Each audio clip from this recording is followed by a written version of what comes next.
You hum without noticing. In the shower, on a walk. Waiting for water to boil. A tune you never chose slips out of you.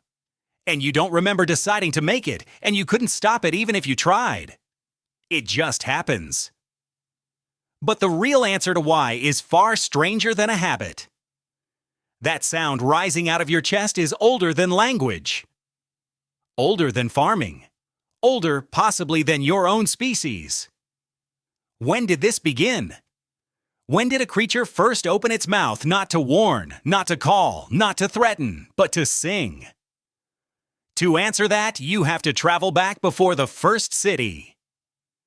Before the first word, before the first story was ever told around a fire. You have to go back to a time when your ancestors were not yet fully human.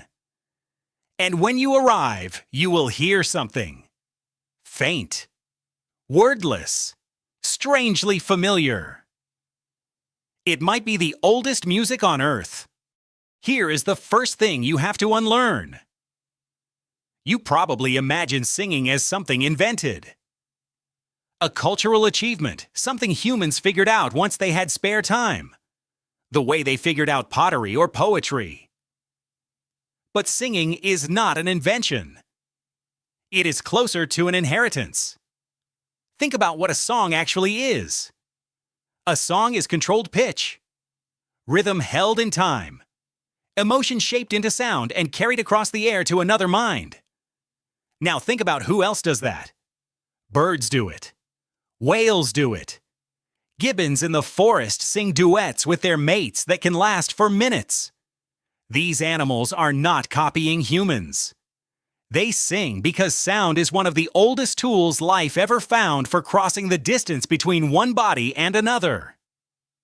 So the real question is not whether ancient people sang. The real question is when your ancestors took that ancient animal capacity and turned it into something new. When did sound stop being only a signal and start becoming a song? The archaeologist Steven Mithen has a startling answer to this. In his book, The Singing Neanderthals, he argues that long before humans could speak in words, they were already communicating in something musical. He calls it a kind of humming, singing, dancing language. Not sentences, not grammar, just melody and rhythm and emotion shared between bodies. If he is right, then song did not come after speech. Song came first. To understand why, you have to picture a hominid that is not yet you. Walk back roughly 500,000 years.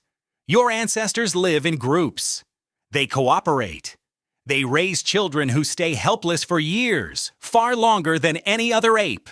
These are creatures with growing brains and powerful emotions, but without words to manage any of it. So how do you calm a frightened child when you have no language? How do you signal, I am here, you are safe across a dark cave? How do you knit a group together when night falls and the fire is the only thing between you and the things that hunt?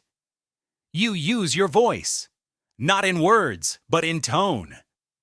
Mithen, along with researchers like the archaeologist Ian Morley, points to something deep in our biology. The parts of the brain that handle music and the parts that handle emotion are tangled together. Music reaches feeling directly without passing through thought. That is not an accident, that is a clue.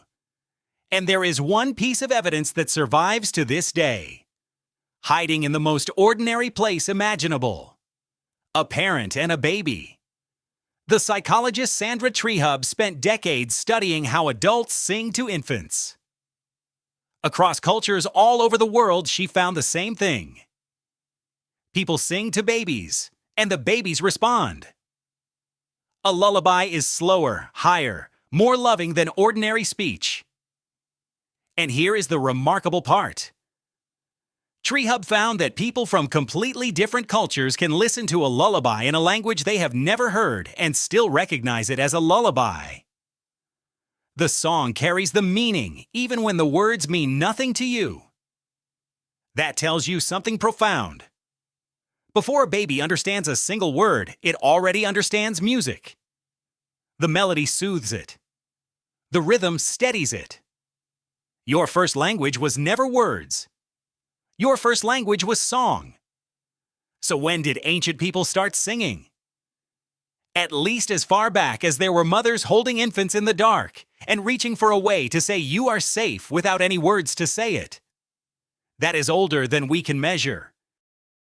But here is where the story turns, because the singing left almost no trace.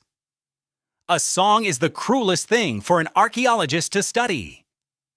It vanishes the instant it is made. It leaves no bones, no tools, no paintings on a wall. It evaporates into the air and is gone. So for most of human prehistory, the music is simply silent to us. We know it must have been there. We just cannot hear it. And then, finally, the ground gives us something we can hold. In a cave called Divja Babe, in what is now Slovenia, researchers found a fragment of a young bear's thigh bone. It has holes in it, spaced in a way that, to some scientists, looks deliberate. Like the finger holes of a flute. If they are right, this object is staggering, because the cave is a Neanderthal site, and the bone may be more than 50,000 years old. That would make it not a human creation at all, but the work of another species entirely. Now the holes are fiercely debated. Some argue they are just bite marks left by a hyena's teeth.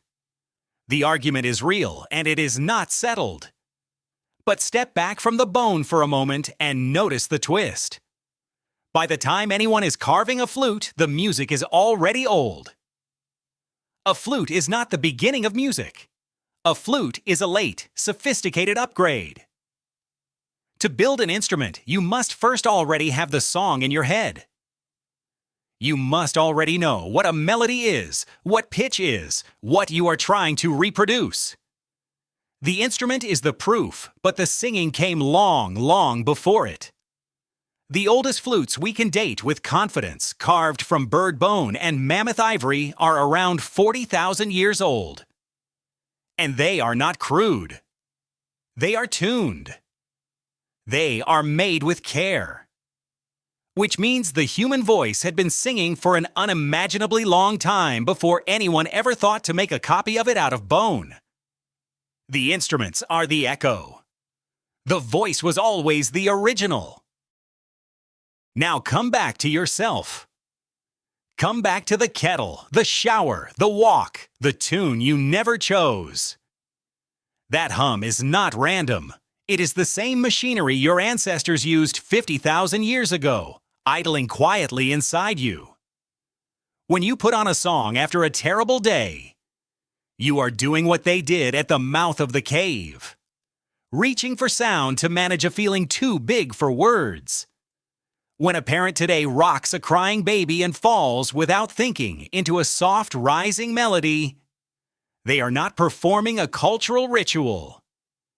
They are answering a need that is hundreds of thousands of years deep.